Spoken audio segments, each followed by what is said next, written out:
fait, donc pour la reprise, nous, on avait déjà récupéré tous les costumes puisque c'est nous qui les avons créés, donc on les avait à l'Opéra Comique. Et donc à partir de ce moment-là, nous, on a redistribué nos artistes, nos nouveaux castes par rapport aux costumes existants. Et donc on fait des essayages et on retouche et on refait si besoin est.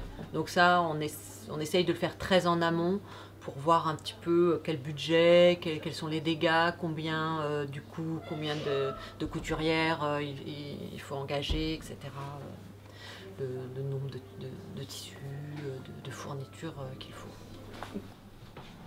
En fait, les Cris de Paris ont affiné leur distribution assez tardivement, donc on l'a eu peut-être 2 mois avant. Donc on était un petit peu court au niveau des délais.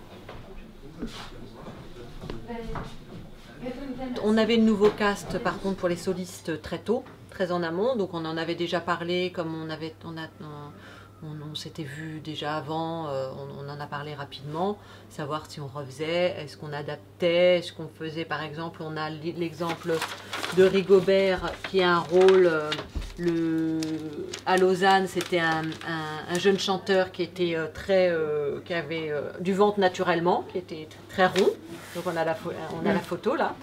Donc on a fait le costume pour lui et ça allait très bien avec l'idée de la maquette et de la créatrice, donc c'était parfait. Et là pour la reprise, on a quelqu'un qui est beaucoup plus mince. Donc la question était, est-ce qu'on refait entièrement un costume et on le retravaille avec une corpulence plus fine, ou est-ce qu'on lui rajoute un faux corps, un faux ventre pour qu'il remplisse et qu'il garde cette idée de personnage un petit peu rond, un peu avec de l'embonpoint. Donc ça fonctionne, on rajoute un faux ventre et on garde le costume d'origine. Donc là, ça nous fait du coup une économie aussi au niveau de la reprise, parce que ça c'est un costume assez compliqué à faire.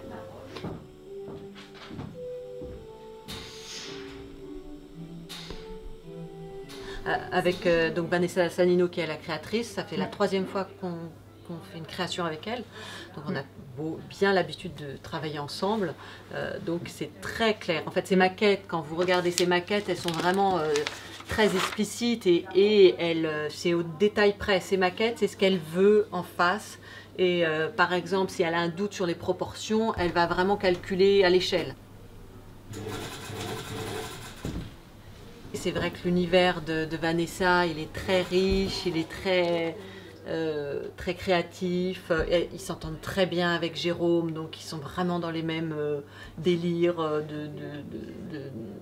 ils partent vraiment dans des choses très loufoques et on le voit sur les costumes, c'est vraiment un grand plaisir.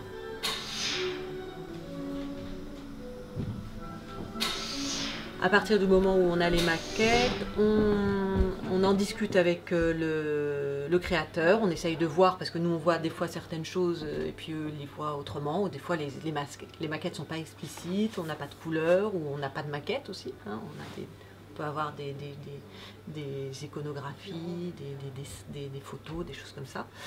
Donc pour bien comprendre ensemble tout ce qu'il est demandé, ce qu'ils veulent, la direction, et puis très vite c'est le choix des tissus. Donc on part en échantillonnage, on regarde tout ce qu'on a. On a une tissu tech ici, on a toute une armoire d'échantillonnage, et ensuite on part voir différents fournisseurs si on ne trouve pas tout ici de toute façon. On part à Paris, on part à Lyon, on a des fournisseurs à l'étranger, et là donc on construit toute la base, donc les tissus, les couleurs. Et ensuite, on monte l'équipe de couture, de couturière, avec la première d'atelier qui vient en amont et là qui construit tous les volumes.